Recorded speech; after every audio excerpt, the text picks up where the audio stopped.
no aprueban este tipo de celebraciones el día del Señor, el día domingo. Por ejemplo, celebrar el día de la madre el día domingo, el día del padre el día domingo no, el día del niño domingo tampoco no.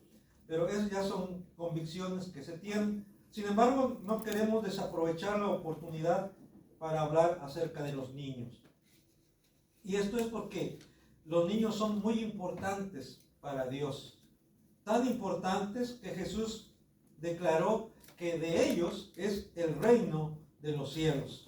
Hay un pastor que siempre dice, nosotros estamos de arrimados en el reino de los cielos. Le digo, ¿por qué? Dice, es que el reino de los cielos es de los niños y nosotros ya somos adultos. Pero es una manera de recalcar la importancia que tienen los niños para nuestro Dios, para nuestro Señor Jesucristo. Por eso nuestro tema de ahora es la importancia de los niños en el reino de los cielos. Hemos escuchado a veces discursos políticos donde dicen que los niños son el futuro de México, son el futuro del mundo. Y esto no es verdad, porque los niños ya son de México, son México, son ya una realidad para nuestro país, lo mismo para el mundo.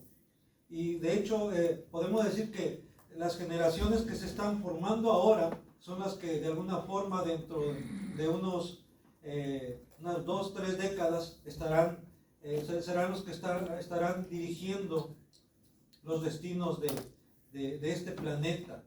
Por eso es importante reflexionar qué clase de hombres y mujeres se están formando, porque es inevitable que estas nuevas generaciones son las que van a tomar el liderazgo en muchas áreas de la vida humana. Así es que es importante que estemos formando hombres y mujeres de carácter, pero hombres y mujeres también que sean temerosas de Dios, que también amen a su prójimo, que amen a la humanidad. Pero esta mentalidad de que los niños son el futuro de México también se manifiesta en la idea de que los niños son la futura iglesia.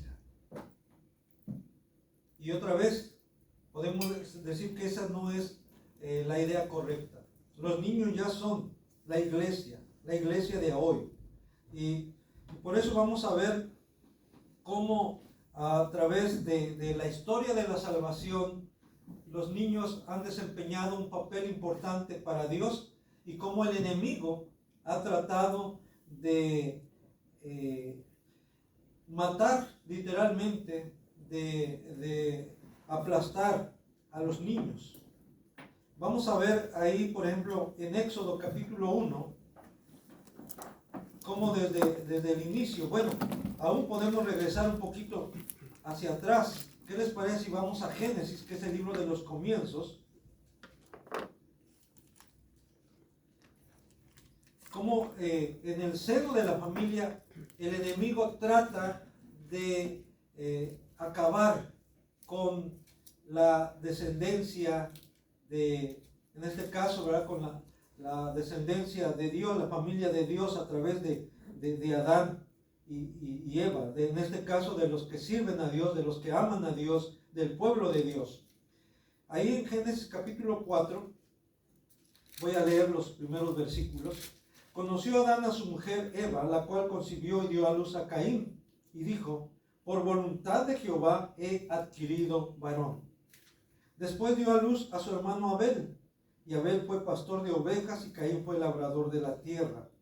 Y aconteció andando el tiempo que Caín trajo del fruto de la tierra una ofrenda a Jehová, y Abel trajo también de los primogénitos de sus ovejas, de lo más gordo de ellas.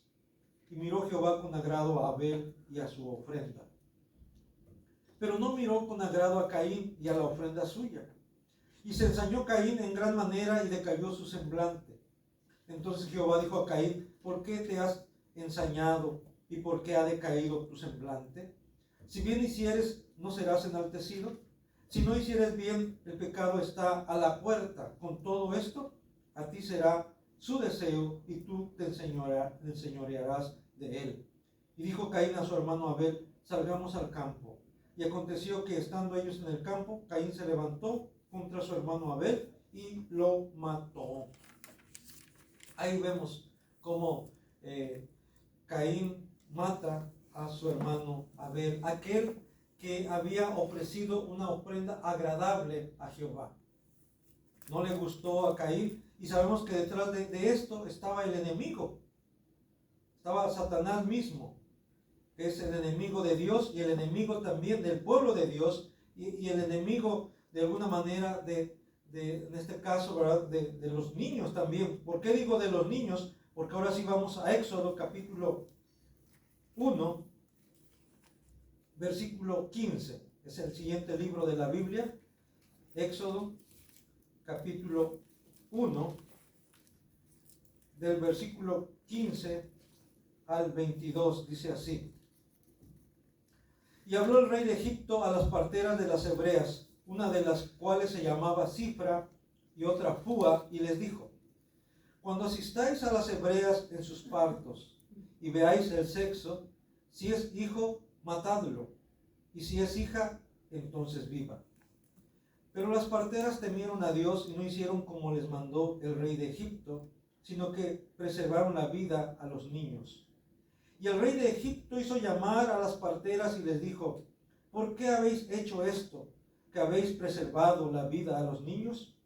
Y las parteras respondieron a Faraón: porque las mujeres hebreas no son como las egipcias, pues son robustas y dan a luz antes que las parteras vengan a ellas.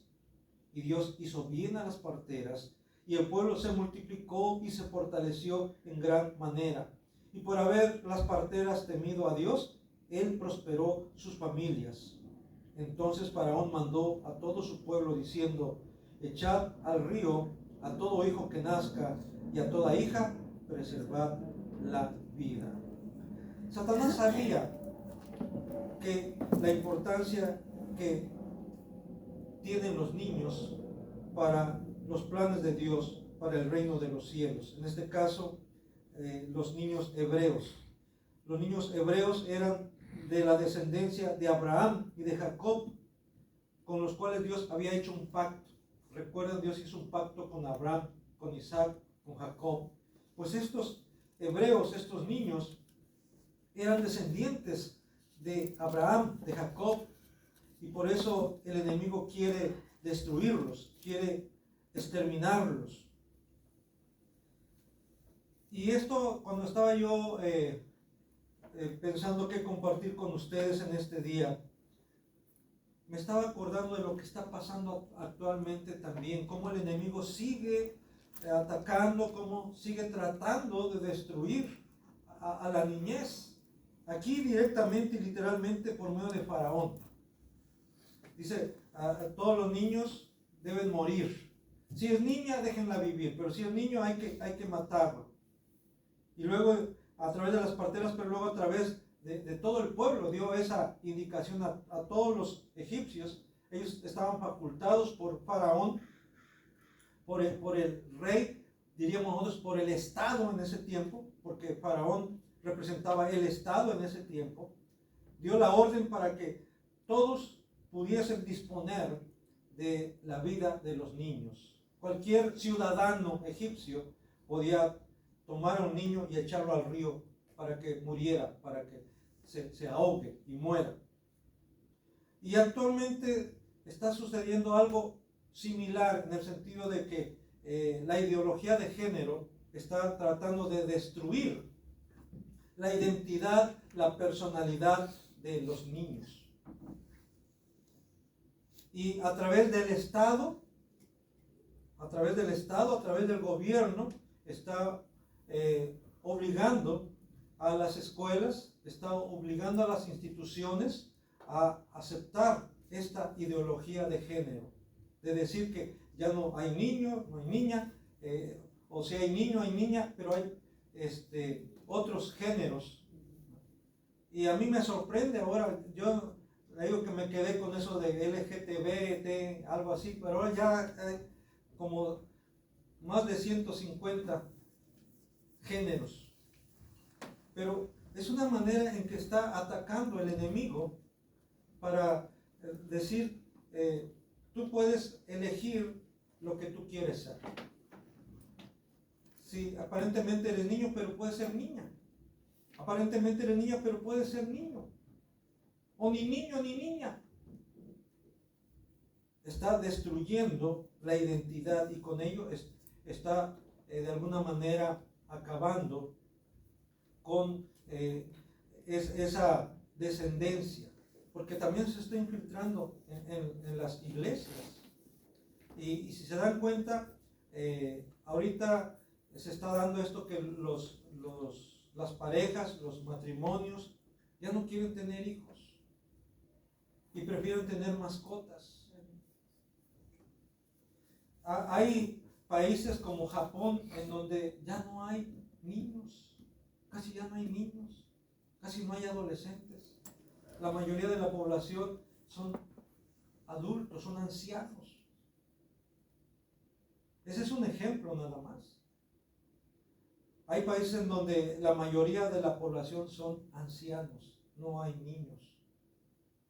Y como les decía antes, aquí mismo en México se está dando esa tendencia en que los matrimonios jóvenes no están pensando en tener hijos, no quieren tener hijos, prefieren tener mascotas.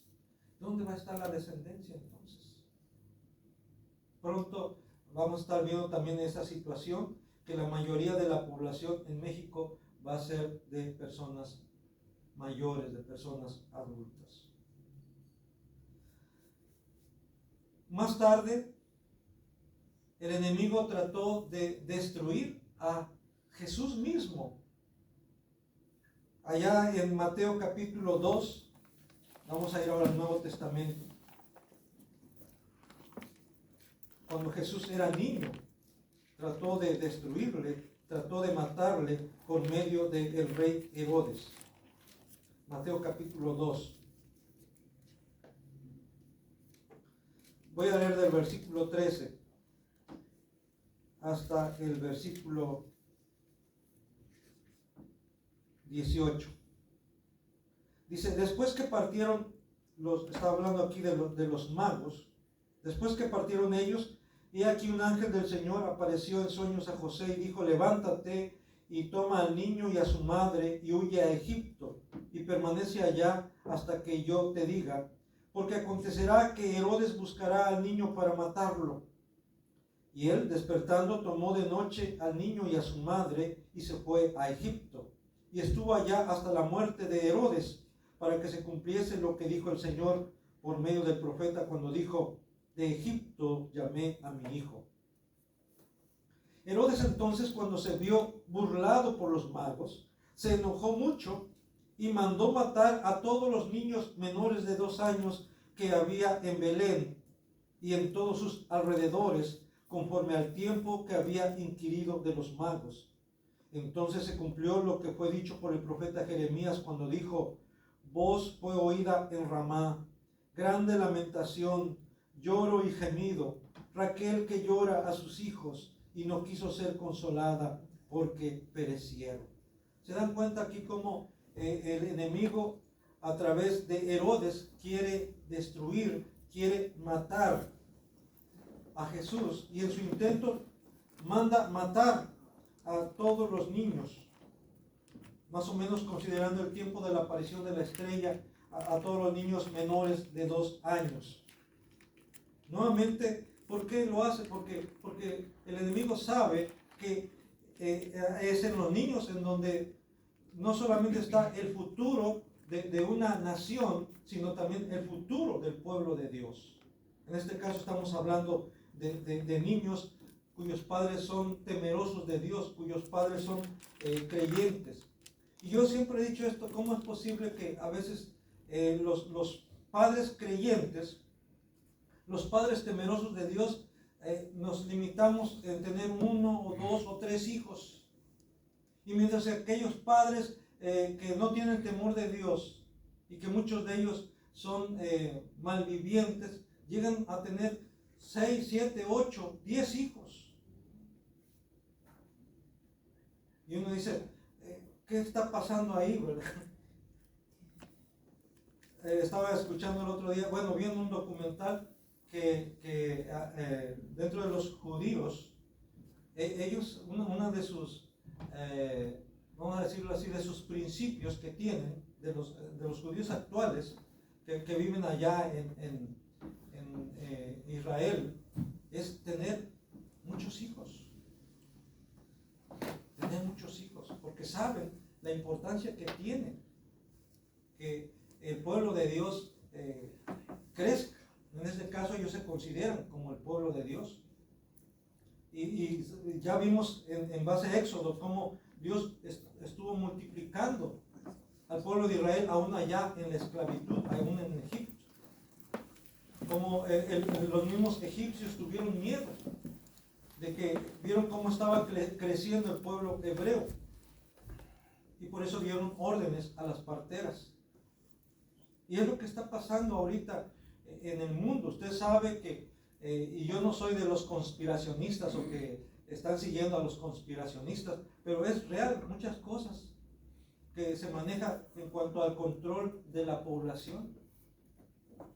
Al control, antes se le llamaba literalmente control de la natalidad, pero se oía muy feo y dijeron no, ya no vamos a llamarle control de la natalidad, vamos a llamarle planificación familiar. Pero es lo mismo, es eso, el control de la natalidad. Y dicen por ahí, ¿verdad?, que se están implementando métodos para reducir en un 30% a la humanidad. Hay esa meta de reducir en un 30% a la humanidad. No quiero yo especular, no quiero mencionar algunas cosas porque saben lo delicado que esto es, pero sí, hay la consigna de reducir el porcentaje de humanos en el mundo. Hay intereses detrás de esto. ¿Por qué? Por cuestión de los recursos, porque están viendo que los recursos se están agotando y solamente algunos van a tener acceso o derecho a los recursos. Así es que hay que, según los intereses de estas personas, de estas organizaciones, hay que reducir la población.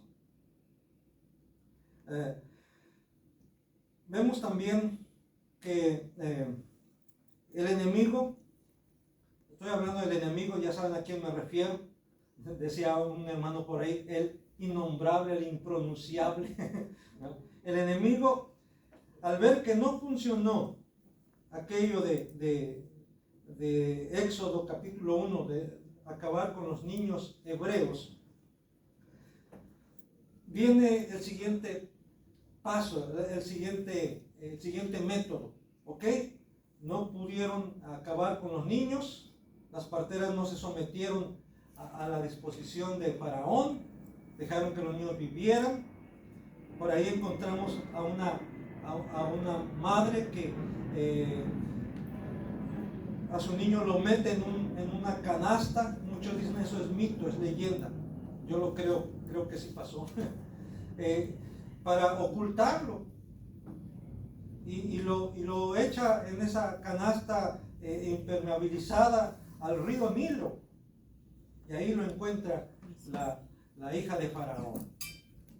Y lo adopta. Y usted conoce la historia de Moisés. Moisés quiere decir sacado del agua. Así que el enemigo no logró su propósito, pero no cesa en su esfuerzo. Y luego vemos cómo ahí en el capítulo 10 de Éxodo, vamos a volver al libro de Éxodo, sigue utilizando al faraón, en este caso al líder político, al Estado, para lograr su propósito.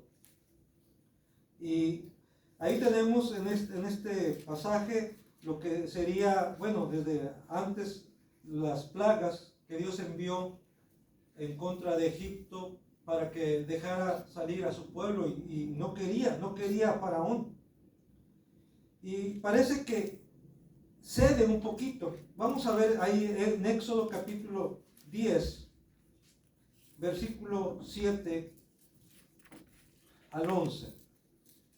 Éxodo 10, 7 al 11 dice: entonces los siervos de Faraón le dijeron: ¿hasta cuándo será este hombre un lazo para nosotros? Está hablando de Moisés y de Aarón. Dice, los siervos de Faraón, sus consejeros, lo empiezan a presionar. ¿Hasta cuándo será este hombre un lazo para nosotros? Deja ir a estos hombres para que sirvan a Jehová su Dios. ¿Acaso no sabes todavía que Egipto está ya destruido? Y Moisés y Aarón volvieron a ser llamados ante Faraón, el cual les dijo: andad, servid a Jehová vuestro Dios. ¿Quiénes son los que han de ir? Moisés respondió: hemos de ir con nuestros niños y con nuestros viejos, con nuestros hijos y con nuestras hijas, con nuestras ovejas y con nuestras vacas hemos de ir, porque es nuestra fiesta solemne para Jehová. Él les dijo: así sea Jehová con vosotros. ¿Cómo os voy a dejar ir a vosotros y a vuestros niños? Mirad cómo el mal está delante de vuestro rostro. No será así, dijo Faraón. Id ahora vosotros los varones y servid a Jehová, pues esto es lo que vosotros pedisteis. Y los echaron de la presencia de Faraón. Aquí Faraón, como dije antes, parece estar cediendo bajo la presión de sus mismos consejeros por la situación en que estaba quedando el país de Egipto. Y por eso también cede un poquito ante las demandas de Moisés y de Aarón. Pero él quiere poner las condiciones. Dice: ok, quieren ir a servir a su Dios, pues vayan ustedes, los hombres, pero dejen aquí a sus mujeres y a sus niños. ¿Por qué creen que les propone esto Faraón? Para que volvieran. Sí, pues ahí van a quedar sus mujeres, ahí van a quedar sus niños. Entonces Faraón estaba tratando de que regresaran, tomando en prenda a las mujeres y a los niños para que ellos volviesen.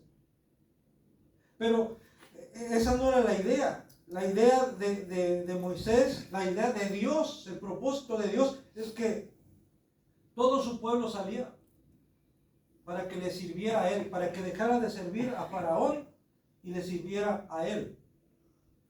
Pero vemos cómo Faraón se resiste. Y en este caso, hermanos, sabemos claramente que Faraón representa a Satanás, representa al mundo, representa al sistema en oposición a Dios. Y el mundo es el sistema en oposición a Dios. Es Satanás mismo quien quiere mantener cautivo al hombre, a la mujer, a la humanidad.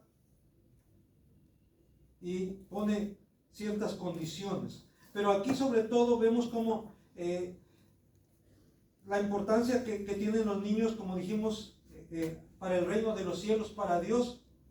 Y Satanás lo sabe. Y por eso él está trabajando con los niños. Estaba viendo también que ahorita la mayoría de las películas, y casi es una condición para quienes se dedican a hacer películas, de incluir ideología de género en ellas. Siempre, aún en las películas de dibujos animados, va a aparecer alguien que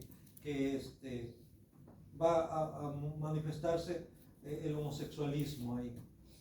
Y algo que llamó la atención en la última película que se editó, que ha tenido mucho auge, que ha roto récord en cuanto a recaudación de recursos, que no incluyó ideología de género y que está teniendo éxito en el cine.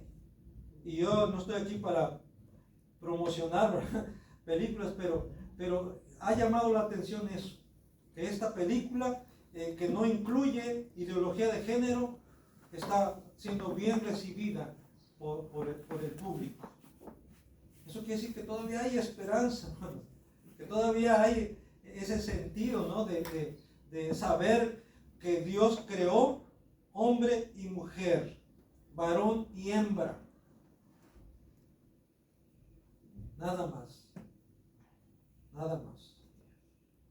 Y en este caso, la importancia que tienen los niños para Dios, el enemigo lo sabe y por eso le dice a través de Faraón a Moisés: vayan los hombres, pero dejen a los niños. Que los niños no vayan. Si ustedes van a adorar a Dios, vayan ustedes. Pero los niños se quedan. Los niños no. Y esto, de alguna manera, sabemos que en la actualidad puede suceder eso también, de que de parte de los padres no hay el mismo interés en que también los niños se instruyan en las cosas de Dios. Nada más se trata de entretenérsele aún en las iglesias, de entretener a los niños. Hay que instruir a los niños, no hay que entretenerlos, hay que instruirlos. Yo les decía ahorita, no tenemos niños. Y eso de alguna manera nos debe preocupar también. No tenemos niños. Hoy no vino Amandita, no vino Victoria. No tenemos niños. Por eso, pero si tuviésemos, tendríamos que también planificar en dónde van a estar esos niños, qué material se les va a dar para que ellos sean instruidos. Como dije antes, no se trata solo de entretenerlos, sino de instruirlos. Como dice la Escritura, ¿verdad? En Proverbios 22:6, instruye al niño en su camino.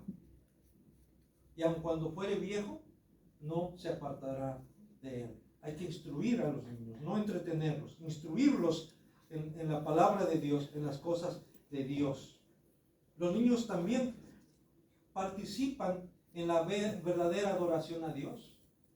Es más, Dios le agrada la alabanza de los niños. El otro día también estaba había una película y yo escuché cantar ahí, no estaba viéndola, pero escuché yo y dije, ese canto, son voces de niños. Y sí, era un coro de niños. Qué diferente se oyen las voces de los niños a las voces de los adultos, de un soprano, de un tenor, de un barítono, de las voces de los niños. Son especiales. Y para Dios con mucho más razón. ¿Y cómo me atrevo a decir esto? Pues vean allá en el Salmo número 8, versículo 2. Vamos a buscar el Salmo número 8, versículo 2. Dice, bueno, voy a leer el versículo 1 como en contexto. Dice: oh Jehová, Señor nuestro, cuán glorioso es tu nombre en toda la tierra. Has puesto tu gloria sobre los cielos. De la boca de los niños y de los que maman, fundaste la fortaleza a causa de tus enemigos, para hacer callar al enemigo y al vengativo. Para hacer callar al enemigo y al vengativo. Ahora se los voy a leer en la versión de la Biblia de las Américas. Me gusta cómo lo presenta aquí. Dice en el Salmo 8, 1 y 2. Oh Señor, Señor nuestro, cuán glorioso es tu nombre en toda la tierra, que has desplegado tu gloria sobre los cielos.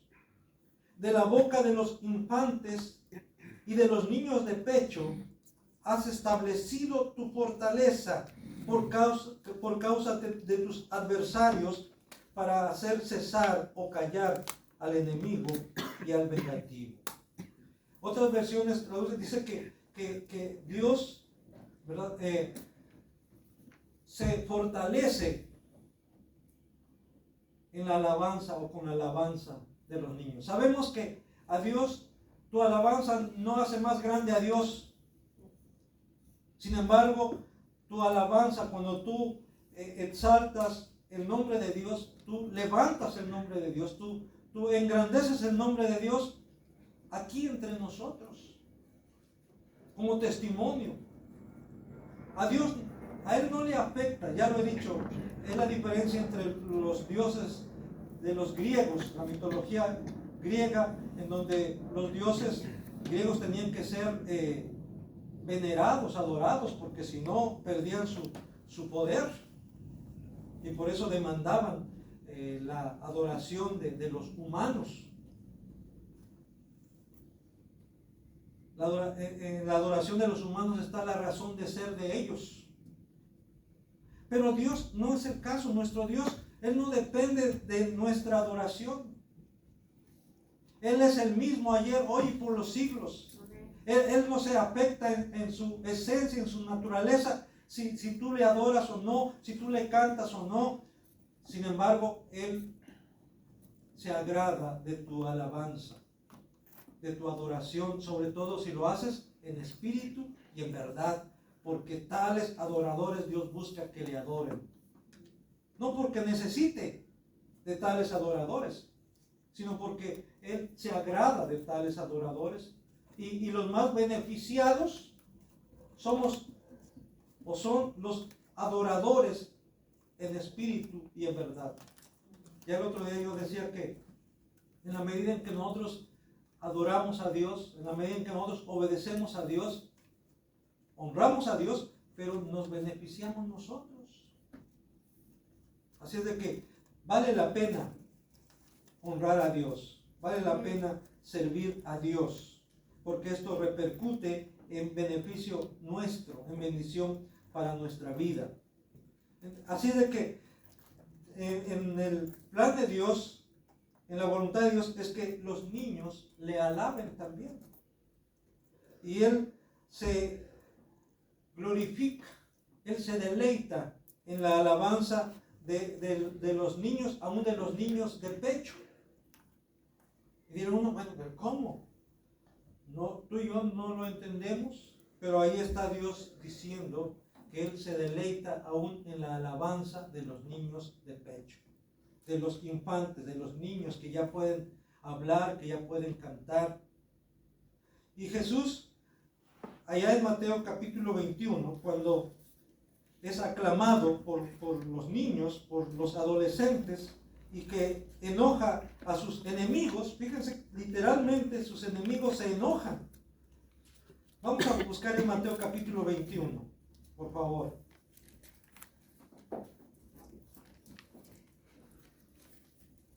Dice ahí, versículo 8. Y la multitud, que era muy numerosa, tendía sus mantos en el camino. Es cuando Jesús entró a Jerusalén, en lo que se conoce como el Domingo de Ramos o Domingo de Palmas.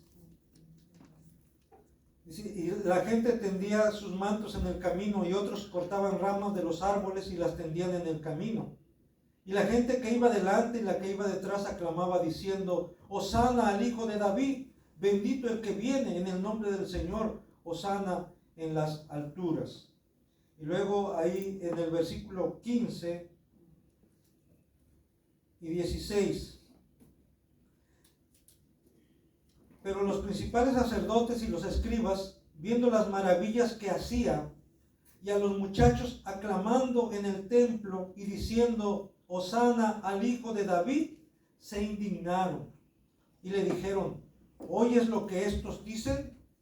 Jesús les dijo: sí, ¿nunca leísteis? De la boca de los niños y de los que maman perfeccionaste la alabanza. Ahí tenemos entonces a los niños, aquí propiamente no eran niñitos, eran jovencitos, eran adolescentes, y por supuesto también niños, pero adolescentes, proclamando, aclamando a Jesús como el Hijo de David. Hosana al Hijo de David.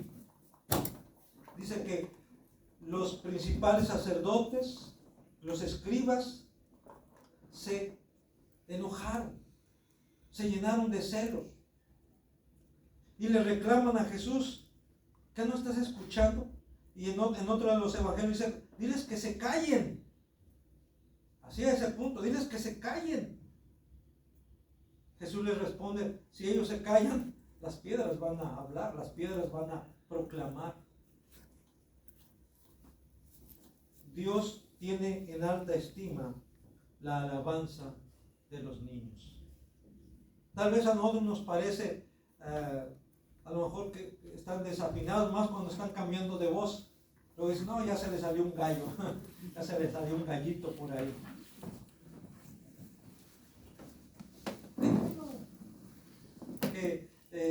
Si es para alabar a Dios, si es para glorificar a Dios, no importa que se salgan 2, 3 gallitos, que lo haga para el Señor. Yo siempre he dicho esto, a veces nosotros pensamos que la mejor alabanza, o la alabanza que Dios recibe es la que está más entonada, o la que está mejor tocada. Y yo digo, no, la alabanza que Dios recibe es aquella que brota de un corazón agradecido. Esa es la alabanza que Dios recibe.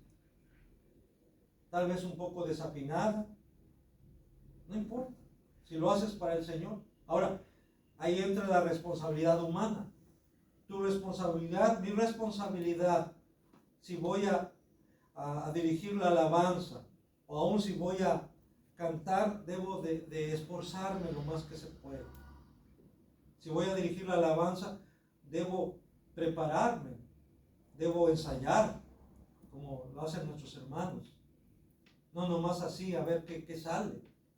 Esa es mi responsabilidad, ahora sí, como hijo de Dios, como hija de Dios. Que siempre puede pasar algún accidente o que alguna nota por ahí se oiga desafinada, eso es otra cosa, pero debo de esforzarme. Y por supuesto que Dios conoce las intenciones del corazón. Y Él va a recibir sobre todo aquella alabanza que brota de un corazón también regenerado. Acuérdense que nuestras oraciones pueden llegar al trono de Dios no por la elocuencia, no por lo alto que oremos, no tan fuerte que oremos. Algunos gritan pensando que de esa manera su oración va a llegar a Dios, porque dicen, no, es que si no, no va a llegar ni al techo. No es la medida en que tú grites para que Dios te escuche, porque no estamos orándole a Baal, que necesitaba que le gritaran. Recuerdan, Elías le decía, grítenle más, a lo mejor está ocupado, está dormido a lo mejor, grítenle más. A nuestro Dios no tenemos que gritarle, hermanos. Él oye aún la oración que tú balbuceas. Escuchó a Ana, ¿recuerdan? Ana apenas balbuceaba delante de Dios. Él pensaba que estaba ebria, pero Dios escuchó su oración. ¿Por qué? Porque Ana estaba derramando su corazón delante de Dios. Y cuando tú derramas tu corazón delante de Dios, Él te oye. Cuando tú te acercas a Dios confiado en fe, declarándole tu necesidad de Él, Él te va a escuchar, Él te va a recibir. Lo hemos visto, lo hemos experimentado. Hay ejemplos bíblicos, pero también hay testimonio de ello. Tú puedes corroborar esto, porque tal vez tú mismo has experimentado esto en tu vida. Porque Dios es real, porque Dios es el mismo ayer, hoy y por los siglos. Lo mismo la alabanza también. Nuestra alabanza no llegaría a la presencia de Dios si no fuese a través de la obra del Espíritu Santo, de la obra de Cristo. Él es nuestro intermediario, Él es nuestro intercesor. No es algo que se nos da automáticamente, tiene que ser a través de Cristo. Jesús claramente dice en Juan 14:6, yo soy el camino, la verdad y la vida, y nadie viene al Padre si no es por mí. Solamente podemos ir al Padre a través de Jesucristo, en oración, en alabanza, a través de Cristo. Él es el mediador, el único mediador entre Dios y los hombres. Por eso Dios ordena a su pueblo allá en Proverbios 22:6, instruye al niño en su camino, y aun cuando fuere viejo no se apartará de él. Y si vamos más atrás, allá en Deuteronomio capítulo 6, por favor busquen Deuteronomio capítulo 6. ¿Cuál es la voluntad de Dios con respecto a nuestros hijos, con respecto a los niños? Dice ahí en Deuteronomio 6, voy a leer algunos versículos de este pasaje. Dice, estos pues son los mandamientos, estatutos y decretos que Jehová vuestro Dios mandó que os enseñase, para que los pongáis por obra en la tierra a la cual pasáis vosotros para tomarla. Para que temas a Jehová tu Dios, guardando todos sus estatutos y sus mandamientos que yo te mando, tú, tu hijo y el hijo de tu hijo, todos los días de tu vida, para que tus días sean prolongados. Oye pues, oh Israel, y cuida de ponerlos por obra, para que te vaya bien en la tierra que fluye leche y miel, y os multipliquéis, como te ha dicho Jehová, el Dios de tus padres. Oye Israel, Jehová nuestro Dios, Jehová uno es. Y luego dice el versículo 6, y estas palabras que yo te mando hoy estarán sobre tu corazón, y las repetirás a tus hijos, y hablarás de ellas estando en tu casa, y andando por el camino, y al acostarte, y cuando te levantes, y las atarás como una señal en tu mano, y estarán como frontales entre tus ojos, y las escribirás en los postes de tu casa y en tus puertas. Y luego más adelante dice, cuando tu hijo te pregunte, ¿qué es esto? Tú debes decirle, dice versículo 20, mañana cuando te preguntare tu hijo diciendo, ¿qué significan los testimonios y estatutos y decretos que Jehová nuestro Dios os mandó? Entonces dirás a tu hijo, nosotros éramos siervos de Faraón en Egipto, y Jehová nos sacó de Egipto con mano poderosa. Es importante entonces, hermanos, que como padres demos testimonio a nuestros hijos. Y yo creo que ¿quién es el que más nos conoce? Pues la esposa, el esposo, los hijos. Por eso a veces nuestro testimonio habla más fuerte que nuestras palabras. Esa es la realidad. Y tenemos que dar testimonio a nuestros hijos con nuestra conducta, pero también con nuestras palabras. Tenemos que estarles recordando la voluntad de Dios. Es necesario que no los dejemos así a su criterio o a su propia voluntad, sino que tengamos presente que Dios nos ha encargado que debemos de compartir su palabra, de dar testimonio de su palabra, comenzando con nuestros hijos. A veces queremos alcanzar a todo mundo, a veces queremos evangelizar a medio mundo y estamos descuidando a nuestros propios hijos, a nuestra propia familia. Alguien decía por ahí, hay quienes quieren echar la red al mar o quieren echar el anzuelo al mar y están dejando que sus pececitos que están en su pecera se mueran. Así pasa a veces en los hogares cristianos. Queremos alcanzar al mundo perdido y estamos perdiendo a nuestros hijos. Es importante entonces que volvamos a la palabra para que sea ella la que nos indique lo que tenemos que hacer y hacerlo. Cuando el Señor quiso dejar bien claro quién es grande o el más grande en el reino de los cielos, ¿a quién creen que puso de ejemplo? ¿A Pedro? ¿A David?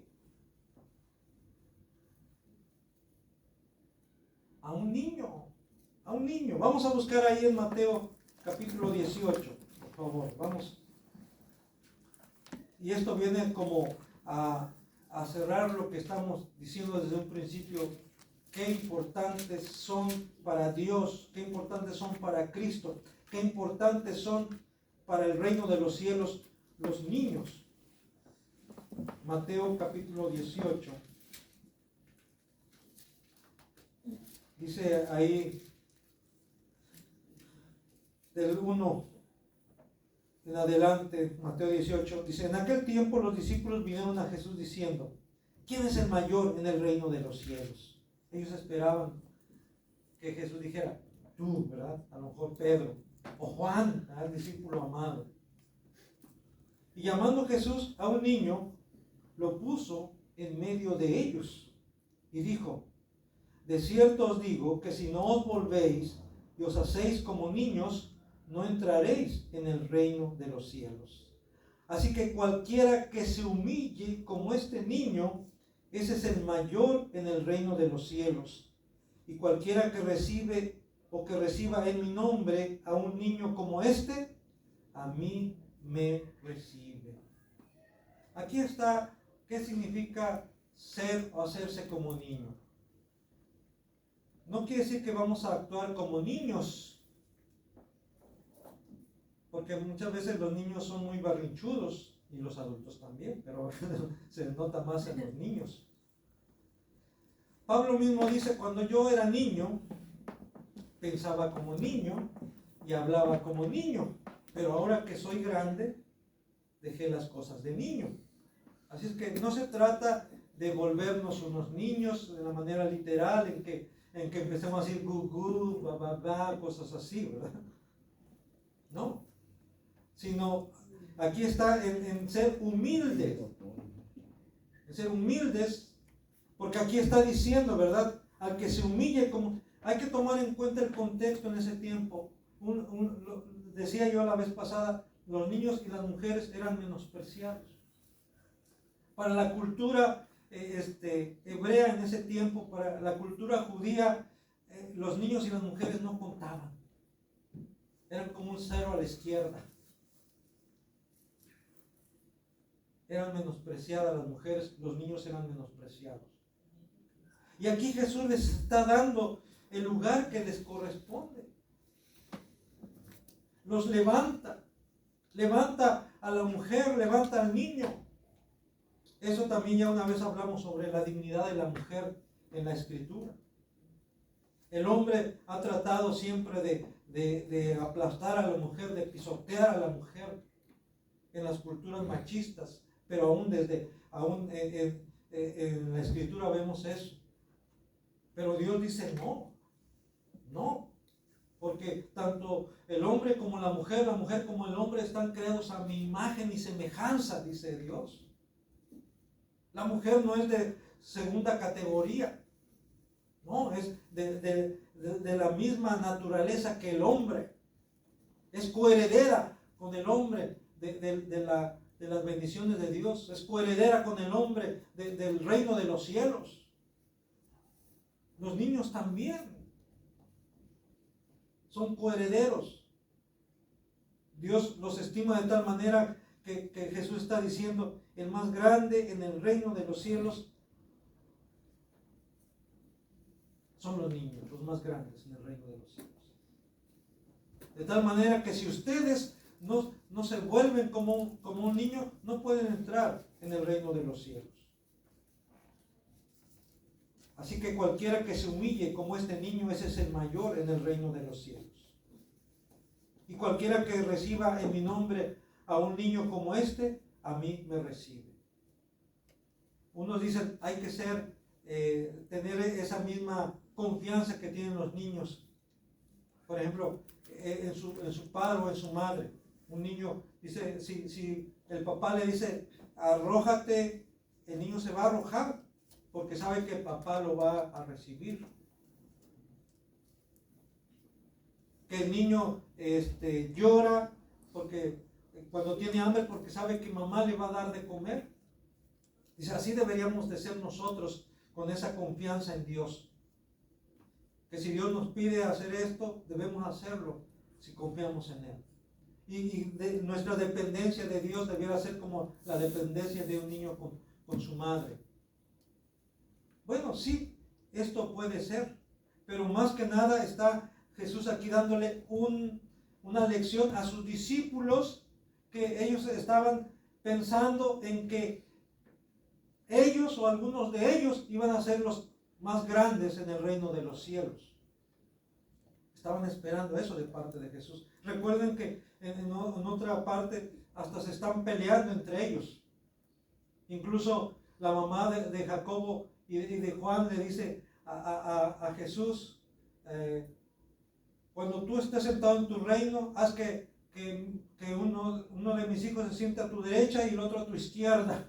Fíjense, qué mamá tan abusada, ¿verdad? Cuando tú estés sentado ya en tu reino, que uno de mis hijos esté a tu derecha y el otro a tu izquierda. Jesús le dijo, mujer, a mí no me corresponde eso. Eso no me corresponde a mí. Así eran de alguna manera, y cuando los demás discípulos se dieron cuenta de lo que estaba pasando, se enojaron. Se enojaron contra los discípulos, contra Jacobo y Juan, contra los hermanos. ¿Pero por qué se enojaron? Porque, como siempre, ¿qué se están creyendo estos, no? Pues que creen que nomás ellos merecen, nosotros también lo merecemos. Ellos ya se nos están queriendo adelantar. Esa envidia, ese egoísmo. Y por eso está diciendo aquí, tienen que ser humildes. La lección aquí es la humildad, ser humildes. Y en Mateo capítulo 19, ya estoy terminando. En Mateo capítulo 19, versículo 13 y 14, dice: entonces le fueron presentados unos niños para que pusiese las manos sobre ellos y orase. Y los discípulos les reprendieron.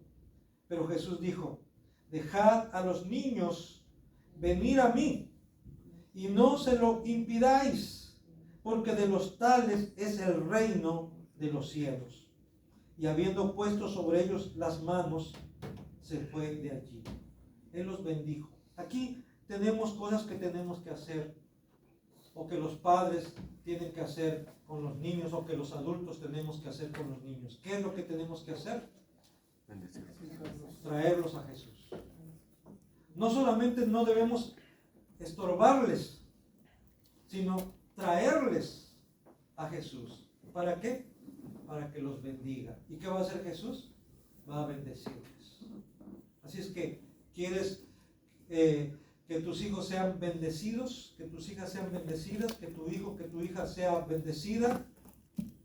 Tráele a Jesús. Tráela a Jesús. Preséntale a Jesús. Y Jesús se va a encargar de tratar con ella, de tratar con él. Y los va a bendecir. No los traigas a la fuerza. No. Yo siempre he dicho esto. Sí, mientras puedas, tráele. Cuando nuestros hijos son pequeños, pues los trae uno. Y aquí te sientas y aquí te estás. Que se durmió, no importa, aunque te duermas, pero aquí, conmigo, con nosotros. Los hijos crecen y tienen ya sus propias decisiones, tienen sus ocupaciones, y a veces uno como padre, uno quisiera, qué bueno que aquí está Fer y Elizabeth, y hermano Raúl, hermana Mayra, que el Señor les bendiga, que el Señor les siga dando sabiduría, que les siga él y Fer, hay que seguirle echando ganas. Pero como padres, yo sé que ustedes se sienten satisfechos, pero cuando nuestros hijos ya por X o por Y, por cuestión a veces de trabajo, por cuestión de ya no nos acompañan, duele.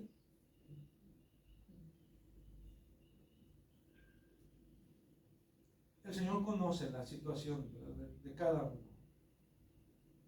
pero debe quedar la satisfacción en el caso de los padres de decir: yo instruí a mi hijo, yo le en lo que pude, en lo que estuvo de parte mía lo hice.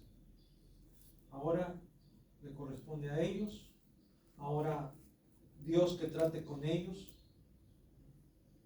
A veces Dios va a tratar con ellos y lo va a hacer, por supuesto, de una manera amorosa. Pero cuando los hijos no entienden, cuando nosotros no entendemos, a veces Dios va a tener que recurrir a métodos más drásticos, a métodos que duelen. ¿Por qué esperar ese tiempo? ¿Por qué no hacer caso al llamado de Dios a las primeras? Evitémonos dolores, evitémonos sufrimientos. Atendamos a la voz de Dios. Él quiere tratar con nosotros. Él, como decía una hermana, Él nos atrae con sus lazos de amor.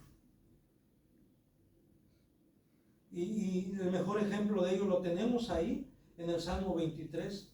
Tu vara y tu callado me infundirán aliento. La vara, siempre he dicho, la vara ahí es para darle a los depredadores, a aquellos que están tratando de arrebatar las ovejas. Él va a utilizar esa vara para alejar, para ahuyentar a los depredadores. Y su callado es para atraer. Ese callado ese bastón grandote, ¿verdad?, que da vuelta, es para atraer. Para hacer volver al camino. No dejemos que Dios utilice la vara con nosotros. Que siga utilizando su callado mejor, que nos atraiga. Oremos entonces por aquellos hijos nuestros que no están sirviendo al Señor, que no están, algunos de ellos incluso se han alejado de las cosas de Dios. No quieren nada con Dios. Y eso, como madre o como padre, pues duele en el corazón. Y yo sé que no queda por usted, no queda por nosotros. Podemos hablarles, aconsejarles, decirles, incluso a veces hasta presionarles un poco, pero realmente Dios es el que tiene que hacer la obra. Y por eso yo a veces recomiendo, aconsejo, ya no le insista, porque esto es contraproducente. Ya no le hable tanto de Dios, de Cristo. Ahora usted háblele a Cristo de su hijo y de su hija. Presente a su hijo y a su hija delante de Cristo, delante de Dios. Y que Dios se encargue de tratar con ellos. Y van a ver que eso es más efectivo que lo que tú y yo hagamos. Vamos a orar. Padre, en esta hora queremos agradecerte por la vida nuestra como padres, por la vida de nuestros padres también, porque de alguna manera ellos nos instruyeron también en tus caminos. Gracias, Señor, por nuestros padres, que muchos de ellos, en mi caso y en el caso de muchos de mis hermanos, ya no están con nosotros, pero creemos que están contigo.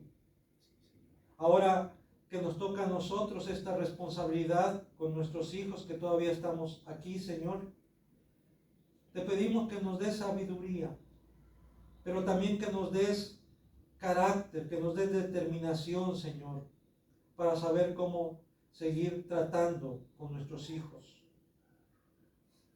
Pero sobre todo, Señor, te pedimos por nuestros hijos, para que tú, Señor, seas quien trate con ellos, que tú, Señor, toques su corazón, que, Señor, tú también vengas a su mente, que moldees su mente, sus pensamientos, sus sentimientos también, Señor, y que no permitas que ninguno de ellos se pierda. Queremos rogarte, Padre, que seas tú obrando en la vida de tu pueblo, de tu iglesia, Señor. Que seamos dóciles, que seamos, como dice aquí, humildes. Que nos sometamos, Señor, a tu voluntad. Padre, gracias porque hasta aquí tú nos has sostenido, hasta aquí tú nos has ayudado. Gracias te damos por los niños que hay en nuestro país. Te pedimos, Señor, que tú los libres, los guardes, Señor, de los peligros que hay. Que los libres, que los guardes, Señor, de el abuso que ellos puedan sufrir.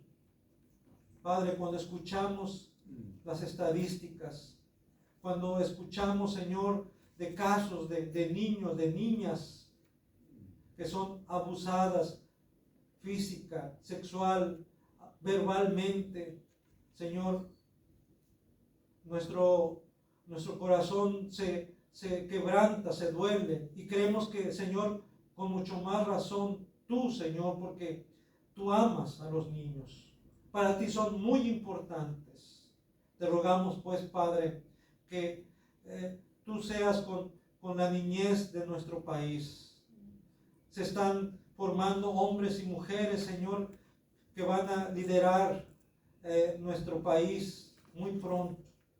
Te rogamos, Señor, que tú tomes esas vidas, que las formes bajo tu cuidado, para que podamos tener gobernantes que sean temerosos de ti, gobernantes que sean justos, que realmente busquen el beneficio y los intereses de nuestra nación, pero sobre todo, Señor, que busquen obedecerte, honrar tu nombre, Señor, porque tú eres justo, porque tú eres bueno, y de esa manera, Señor, tendremos un país más fuerte, un país en mejores condiciones.